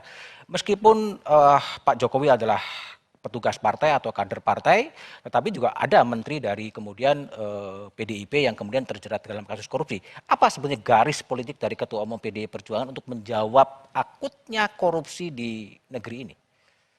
Korupsi menurut saya itu satu problem yang kemudian sistemik. Kalau kita lihat dari kasus-kasus korupsi itu, kemudian kita harus juga memperhatikan cerah-cerah ruang orang bisa kemudian melakukan korupsi. Atau kemudian ini kan sebetulnya tidak hanya level menteri ya, tapi juga hampir di semua level pemerintah. Semua korupsi? Iya, bukan semua korupsi artinya. Banyak yang korupsi lah? Dari mulai level daerah, ya kan, sampai kemudian level pusat. Nah ini kan sebetulnya tantangan bagi kita, bagaimana kita membangun satu sistem yang aman korupsi bagi keuangan negara, itu poinnya. Nah, sebetulnya proses ini bukan hanya bagaimana menangkap koruptor, tapi bagaimana kita bisa mencegah celah-celah itu supaya orang tidak korupsi. Nah, itu mungkin yang kita lupa. Kita melihat hari ini korupsi itu seperti sesuatu yang harus dikejar, harus dicari, tapi tidak dicegah. Nah, sebetulnya banyak sekali proses korupsi yang kemudian membuka pola. Nah, ini harusnya melahirkan satu progres penanganan korupsi dari pola-pola yang selama ini harus jadi lesson learn kita gitu ya, ruang belajar kita bahwa ada celah-celah dalam sistem keuangan negara yang itu bisa membangun ruang korupsi. Nah ini yang harus diperbaiki. Harus diperbaiki. Baik, Christina Aryani Partai Golkar. Pak Airlangga pernah diperiksa ya sebagai saksi di Kejaksaan Agung gitu. Nah Anda sebagai politisi Partai Golkar gimana nih untuk membangkitkan kembali trust ya kepada partai politik yang selama ini dalam survei-survei pun dianggap paling rendah dan juga banyak berlumuran dengan korupsi. Strateginya apa dari Partai Golkar untuk menjawab problem kebangsaan itu? Ya itu memang challenge yang dihadapi semua parpol ya, maksudnya kepercayaan publik yang rendah. Tapi sekarang kita ada teman lagi nih, ada satu lagi yang kepercayaan publiknya juga agak rendah. KPK. Mbak Titi tahu deh. Ya jadi intinya begini, tapi Mas Budiman sebelum saya masuk ke situ, saya nunggu ini kesempatan untuk bicara tadi. Kan teman-teman angkat tadi waktu itu mengusulkan RUU TPKS waktu zaman dulu, Sarah juga waktu itu terlibat. Tapi kamilah yang menyelesaikan waktu 2022 itu. Dan itu betul-betul merupakan kolaborasi perempuan di DPR. Saya dari Golkar, lalu Mbak Desi dari PAN, Mbak yang di Jogja Mbak Esti dari PDIP. Jadi kalau bukan perempuan yang waktu itu duduk di situ, ya kami sangat detail, kami punya empati pada korban. Itu undang-undang nggak akan seperti itu. Jadi ini satu hal yang penting ya, bahwa perempuan itu bisa memberikan warna yang sangat optimal, apalagi ketika kepentingannya adalah kepentingan perempuan. Oke, kalau korupsi gimana? Jawab korupsi gimana? Nggak bisa gitu kan, lama banget nih tadi saya ngomong. Di sini ke korupsi sekarang. Nah setelah itu juga satu hal, nah di korupsi ini juga kan, ini kenapa sih sebetulnya akar dari korupsi apa? Mbak Titi tadi angkat, sistem pemilu kita ini kan berbiaya mahal ya. Jujur. Saya dulu Wakil Ketua Umum Kesatuan Perempuan Partai Golkar periode sebelumnya. Kami mengkader perempuan-perempuan agar mau masuk ke politik. Tapi mereka akhirnya terbentur, banyak yang bagus tapi terbentur biaya politik tinggi. Jadi mungkin kalau untuk mau keberpihakan pada perempuan, kita nggak cukup hanya afirmasi 30% dalam daftar caleg ya. Tapi mungkin harus ada memang, ya mungkin sistem nomor urut itu menjadi sesuatu yang menarik ketika kita bicara soal kepentingan perempuan dan bagaimana kita bisa mendudukan lebih banyak perempuan yang kompeten di dalam DPR RI. Soal korupsi, Mas Budiman. Susah ya jawabnya ya? Enggak. Oh enggak, gimana? Jadi kita punya asas praduga tak bersalah ya, jadi nggak tepat juga kalau orang kemudian diperiksa lalu dirasa ada sesuatu. Ya kan kadang-kadang kan untuk mendapatkan keterangan yang lebih komprehensif diperlukan keterangan-keterangan. Jadi dalam konteks itu. Korupsi saya setuju dengan Mbak Diah, masih ada celah-celah ya, yang mana kita perlu untuk lebih menguatkan pengawasan. Ya kan di pemerintah juga seperti itu. Salah satu hal sebetulnya yang bermasalah di DPR saat ini adalah kami tidak bisa melihat sampai satuan 3 Mbak, ya kan? Kami hanya bisa melihat anggaran itu keseluruhan. Kita tidak bisa mengecek terlalu dalam. Itu dampak putusan MK sebetulnya. Tapi ya itu, akhirnya kami sulit sekali untuk bisa mengecek sampai detail. Padahal sebetulnya pengecekan detail itu bisa melihat mana sih yang sebetulnya ada masalah. Ya mana yang ada masalah, potensinya di mana. Oke. Itu Mas Budi. Oke, Mbak Sarah, ini kan ngomongin celah ya. Saya ingat pidato Pak Presiden, Pak Prabowo sebagai calon presiden Amin. ya. Indonesia, korupsi di Indonesia itu sudah stadium 4. Kata Pak Prabowo di 2019. Terima kasih yang menyebut nama Amin. Gak apa-apa, Ya, tapi aku mengaminkan yang ini. Ya, di 2019 stadium 4. Sekarang stadium berapa korupsinya? Ya, ini catatan untuk kita semua. Tapi satu hal yang saya mau angkat ya. Seringkali fokusnya itu misalnya kepada anggota DPR. Oke. Saya merasakan lah ya teman-teman saya yang masih duduk di sana gitu ya. Oh, angka korupsi di DPR tinggi dan seterusnya. Tapi kita tuh hampir nggak pernah ngangkat bagaimana ini dengan segala hormat gitu ya. Sistem yang ada itu, ini kan mau presidennya siapa, menterinya siapa, itu birokrasinya juga mereka tuh akan terus ada. Oke. Sedangkan ada semacam rahasia negara yang semuanya juga tahu. Terkadang kalau kita bicara tender, itu bahkan sudah ada berapa persen itu yang pasti diminta oleh mereka yang dari jajaran A sampai Z. Mau yang tanda tangan pertama sampai tanda tangan terakhir. Itu hal-hal seperti itu yang memang kita harus, ya mohon maaf celahnya itu memang banyak. Celahnya gitu. banyak, tapi dibiarin ya. Pak Prabowo pun juga secara konsisten menyampaikan dulu aja ditertawakan soal kebocoran. Tapi ini yang dimaksud dengan kebocoran itu gitu. Sampai sekarang masih bocor. Sampai sekarang masih ada banyak celah. Oh, masih banyak celah bukan bocor ya. Sama aja sebenarnya. Oke, baik Mbak Nini. Ini dulu ya Caimin juga sempat kemudian diperiksa oleh KPK gitu kan. Ini pemberantasan korupsi apapun ini lebih kepada memang ada korupsinya atau lebih politis sih? Ini pertanyaan kompor juga ya. Kompor banget. Jadi sebenarnya begini, kita sebenarnya harus merubah mindset kita ya. Bagaimana sebenarnya yang harus ditegakkan itu yang namanya prestasi itu bukan untuk menangkap korupsi, tapi bagaimana mencegah korupsi. Oke. Menurut saya seperti itu. Jadi bagaimana sebenarnya pencegahan itu yang harus diutamakan. Jangan malah kalau ada dibiarkan ditunggu dulu, nanti baru habis itu diambil. Oke. Tapi tidak ada pencegahan dari sistem dan sebagainya. Oleh sebab itu saya pikir ini malah fungsinya perempuan-perempuan ini untuk bergandeng tangan untuk bagaimana membuat sistem yang bagus untuk pencegahan. Karena saya pikir politisi perempuan ini politisi yang lebih elastis untuk bisa berkawan ini. Karena saya melihat teman-teman ini, contoh saya, dia sama Sarah ini kita punya grup yang dari 3 koalisi yang berbeda. Dan itu pun kita bisa ngobrol dengan tenang. Nah, oleh sebab itu saya pikir ini waktunya politisi-politisi perempuan ini bukan hanya ngomongin soal hal-hal yang kita sudah sukses ngomongin undang-undang TPKS. Lalu sudah waktunya nih kita politisi perempuan juga bekerja sama bagaimana membuat sistem yang baik agar untuk pencegahan korupsi. Oke, baik. Sita, itu kan Mbak Nini, Mbak Dia, Rayu kan punya grup ya, Anda nggak diajak. Ini sisa-sisa TPKS dulu ini. Oke, sekarang nanti ada pemberantasan korupsi lah. Oke, Sita lihat gimana? Ini pola pemberantasan korupsi sekarang ada tren ya.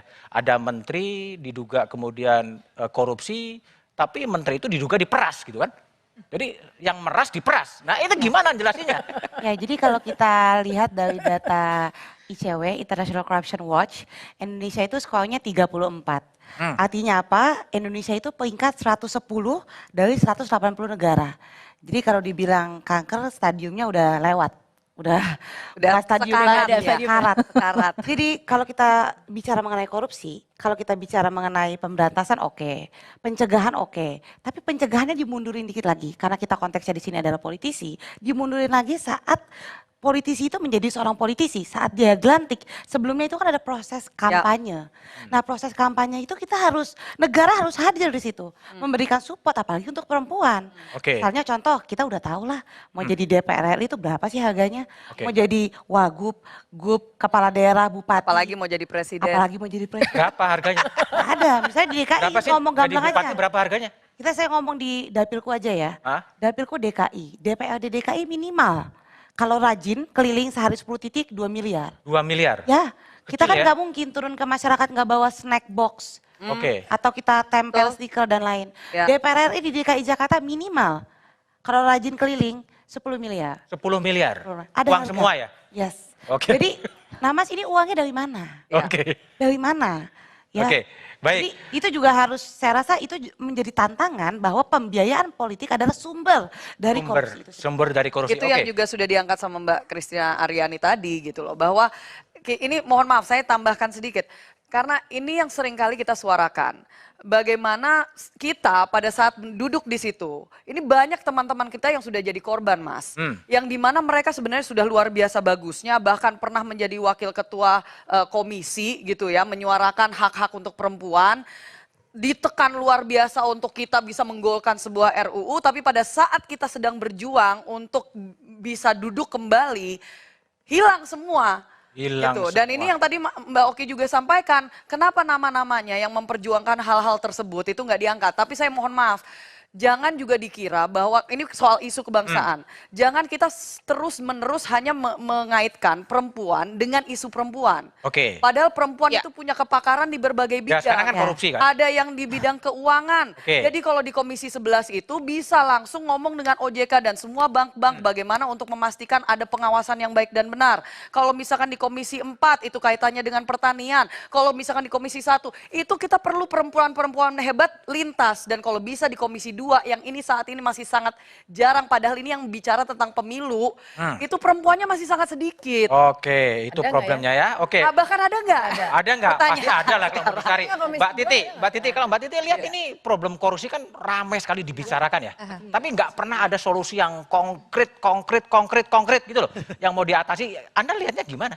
Ya itu memang karena tadi ya, saya setuju pernyataan bahwa hulu dari korupsi adalah korupsi politik. Oke. Dan itu dimulai dari kompetisi pemilu yang biaya politik tinggi, high cost politics. Dan itu ada di ruang-ruang ilegal. Karena kalau kita cek laporan dana kampanye semua wajar. Dan yang menjadi salah satu tawarannya sejak lama, yaitu pembatasan transaksi tunai atau pembatasan uang kartal. Nah, tapi kan kemudian itu susah sekali tuh. Kita ini hampir tahu semua diagnosis penyebabnya itu apa. Tahu penyebabnya tapi nggak mau diselesain ya. Tapi ketika bicara bagaimana mencari solusi konkret, selalu ada jawaban untuk mengelak dari upaya tersebut. Menurut saya sederhana saja. Satu, sahkan undang-undang tentang pembatasan transaksi tunai atau pembatasan uang kartal. Dan yang kedua adalah bagaimana kita memberikan insentif, terutama bagi kehadiran politisi perempuan untuk bisa berkompetisi dengan lebih mudah. Bukan hanya misalnya jaminan untuk mendapatkan nomor urut dengan peluang keterpilihan yang lebih baik. 30% mendapatkan nomor urut 1 nomor urut 1 di paling sedikit 30% dapil itu untuk perempuan. Yang kedua, insentif dana kampanye untuk perempuan. Karena kenapa? Dari sisi persentase, kalau kita bandingkan persentase politisi perempuan dan persentase politisi laki-laki, ternyata kalau ditanya keterlibatan politisi perempuan pada kasus korupsi jauh lebih sedikit. Oke. Jadi Feni, kalau Feni, saya ingin lihat nih, Feni ini selalu punya ide-ide bukan out of the box lagi, without the box gitu kan, kalau memberantas korupsi. Tapi agar idenya without the box itu bisa muncul, kita tunggu setelah jeda berikut ini.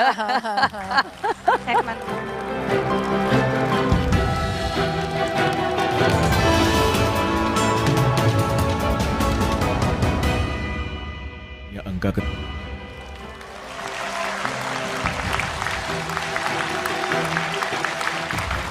Oke, Mbak Ratna, jadi apa yang kurang dari keterwakilan perempuan dan apa yang harus dikerjakan untuk meningkatkan kembali keterwakilan perempuan dalam panggung politik nasional? Ya, ini sebenarnya persoalan yang paling besar yang ada di publik ini soal mindset publik. Mindset publik memandang tentang politik. Padahal politik itu adalah sesuatu yang mulia sesungguhnya karena memiliki tujuan yang mulia. Kalaupun nampak hal-hal yang nampak buruk di publik tentang politik, itu menjadi PR untuk kita meluruskan tentang bagaimana sesungguhnya politik itu. Dan ini memang menjadi PR dari partai politik. Ini yang memang yang bisa diharapkan untuk melakukan memotong persoalan tentang rendahnya atau masih belum cukupnya politisi perempuan itu masuk ke dalam parlemen adalah memang tuntutan yang paling mungkin dilakukan oleh partai politik. Partai politik membuka peluang yang seluas-luasnya kepada perempuan untuk bergabung, kemudian yang sudah bergabung ditumbuhkan semaksimalnya, dan kita bisa lihat dari semua paparan teman-teman termasuk yang ada di Partai Gelora pun tidak menutupi sama sekali peranan, eksistensi dan potensi yang dimiliki oleh perempuan di dalam Partai Gelora. Dan terutama lagi memang soal pendidikan politik. Pendidikan politik dan mindset ya. Ya, pendidikan politik harus terus-menerus dilakukan. Baik oleh pemerintah maupun oleh para komunitas-komunitas yang konsen terhadap hal ini. Karena konstruksi tradisi dan budaya itu sudah menjadi sebuah hal yang ansi ya. Jadi ya sudah kita berusaha menghadapi itu, dan sebenarnya pencapaian teman-teman perempuan di dalam partai politik dari waktu ke waktu juga semakin. Oke, baik Sita. Jadi selain mindset dan pendidikan politik, apa lagi yang perlu dilakukan untuk meningkatkan partisipasi politik dari kaum perempuan? Ya, pertama kalau mau jalan yang cepat, tentu kita top down. Dari atas dulu, kebijakan. Top down? Ya. Presidennya perempuan? Ya, kayaknya kalau deket-deket ini enggak ya kayaknya ya. Mudah-mudahan nextnya 2029. Cuman kalau kita mau bicara cepat ya dari top down. Yang sudah menjabat perempuan-perempuan bikin kebijakan, kalau mau diwajibin tadi provinsi, kabupaten, kota. Untuk RI bolehlah tarung bebas. Provinsi, kabupaten, kota wajib nomor urut 1.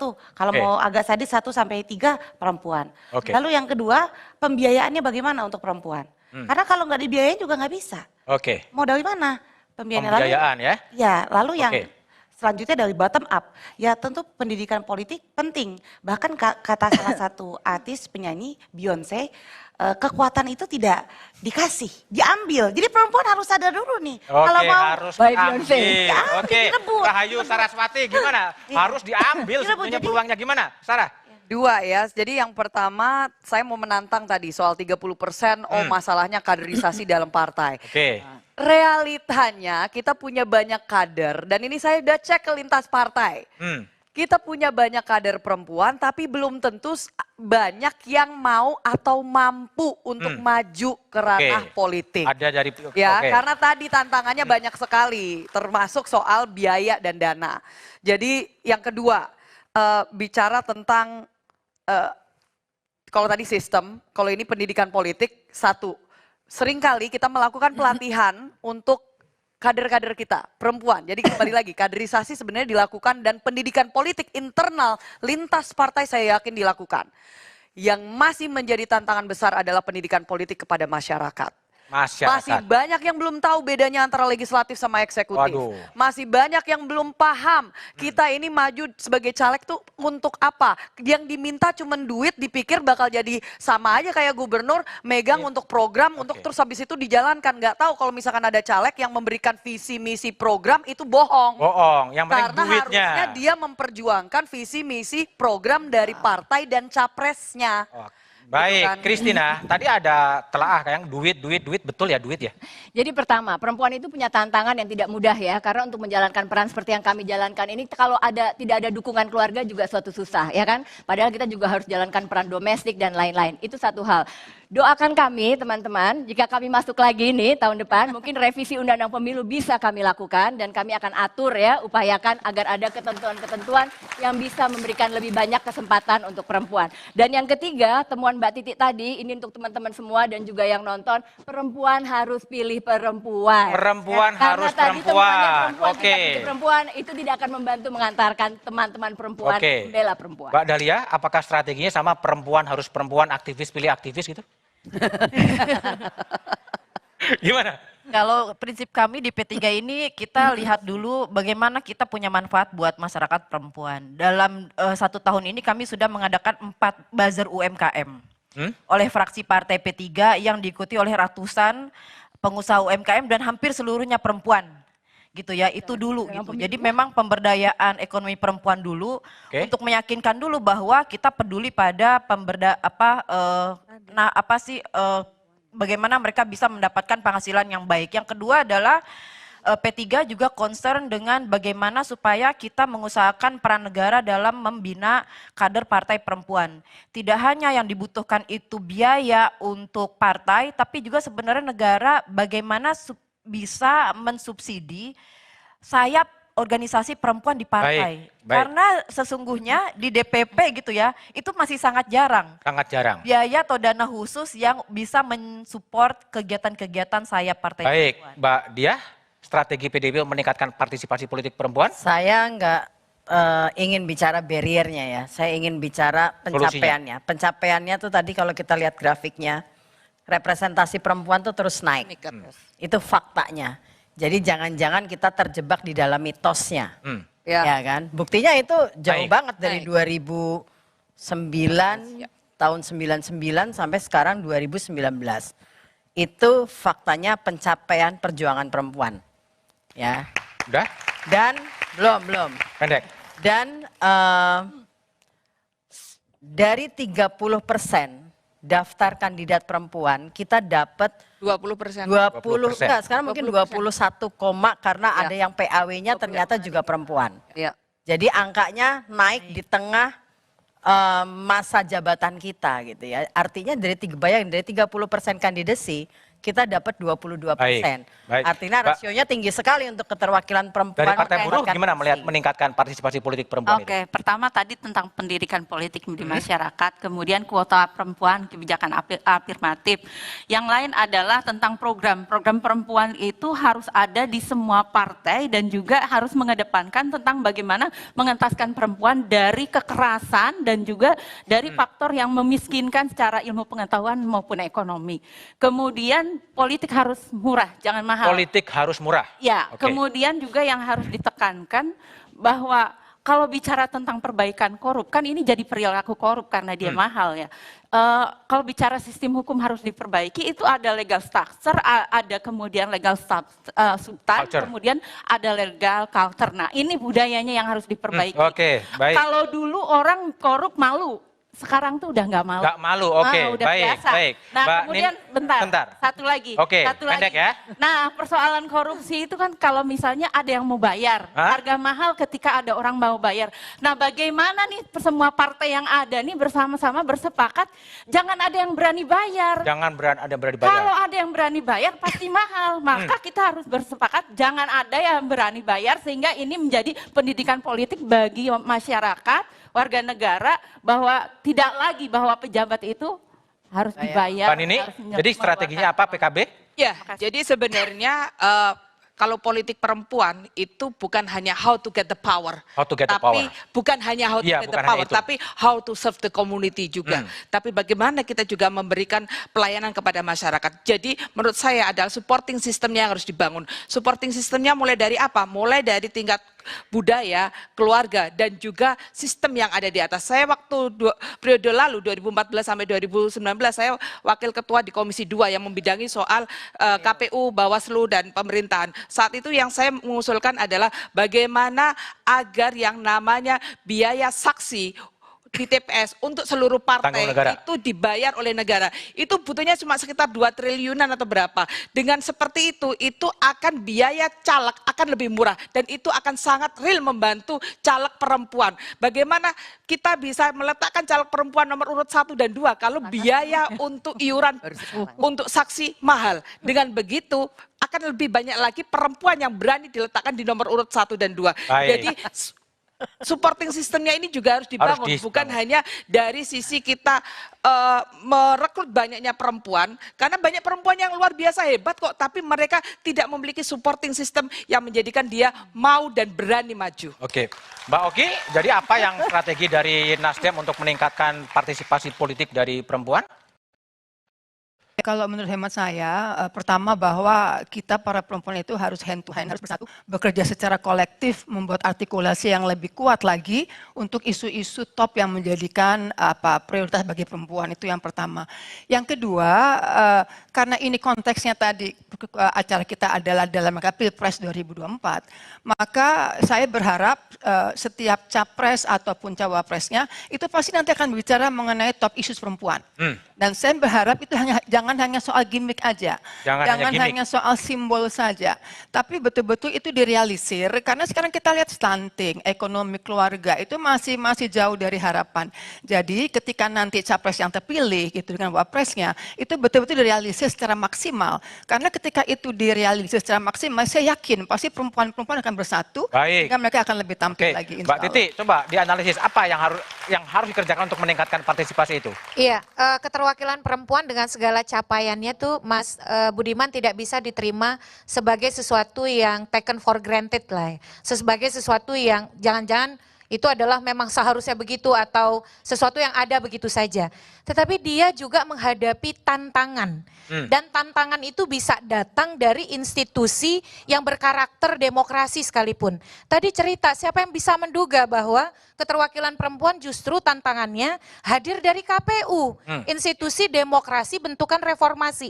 Artinya saya setuju dalam situasi politik kita yang masih banyak sekali tantangan terkait dengan keadilan kompetisi, lalu juga tantangan pelanggaran, kecurangan, maka sinergitas, soliditas di antara politisi perempuan baik yang di dalam ataupun yang di luar, termasuk kita, organisasi masyarakat sipil, media, itu memang harus kita dedikasikan. Oleh karena itu yang kita butuhkan adalah minimal dari kita sendiri, internalisasi dan komitmen. Misalnya ruang-ruang bagi politisi perempuan itu harus selalu dihadirkan media. Termasuk sekarang kan? Betul. 9 politisi datang Bukan ke sini ya. hanya hari Saya ini, akan ke Feni dulu. Tapi juga satu meja berikutnya harus selalu ada suara perempuan dan politik. Didengar oleh produsernya. Feni, saya ingin tahu, tadi udah ada jeda cukup waktu sehingga without the box-nya muncul. Apa resep Anda mengatasi korupsi? Pertama, saya bangga sekali dengan perwakilan perempuan yang hadir di partai politik. Yang hadir sebagai narasumber hari ini. Gitu ya, tapi begitu saya mendengar tadi Mbak Sita bahwa biaya kampanye bisa sampai 10 miliar. Saat itulah saya pusing kepala saya gitu ya. Kalau saya bayangkan kalau saya maju berapa rumah, berapa apartemen harus saya jual komisinya sampai bisa dapat 10 miliar. Akhirnya saya sampai kesimpulan kayaknya ya, mungkin kita menyuarakan tuh bukan lagi bahwa perempuan pilih perempuan. Tapi tolong perempuan sumbang juga perempuan gitu ya. Wahai perempuan-perempuan yang suka flexing di media sosial, gonta-ganti tas mahal, mari kita jual 1, 2 kita itu ya kan. Kita pilih calon-calon yang luar biasa ini untuk mewakili suara perempuan untuk berjuang di legislatif ataupun dimanapun dia mereka berada. Supaya terhindar dari korupsi. Baik Feni, thank you semuanya. Ibu-ibu telah bergabung di satu meja spesial malam ini. Kontestasi jelang pemilu 14 Februari 2004 kian terang. Pasangan calon presiden mulai muncul ke permukaan.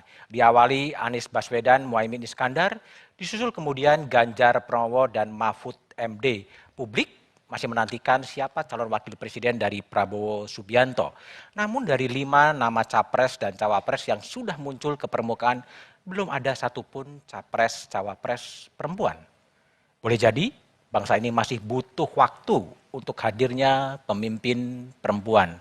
Ketika jalur demokrasi dipilih, demokrasi telah mengajarkan prinsip kesetaraan. Kesetaraan antara laki-laki dan perempuan, kesetaraan dalam ruang-ruang publik dan ruang-ruang politik. Sukseskan pemilu 2024 dan pastikan tetap di Kompas TV, independen, terpercaya untuk mengikuti perkembangannya. Demikian satu meja spesial malam ini. Sampai jumpa pekan depan. Selamat malam dan terima kasih.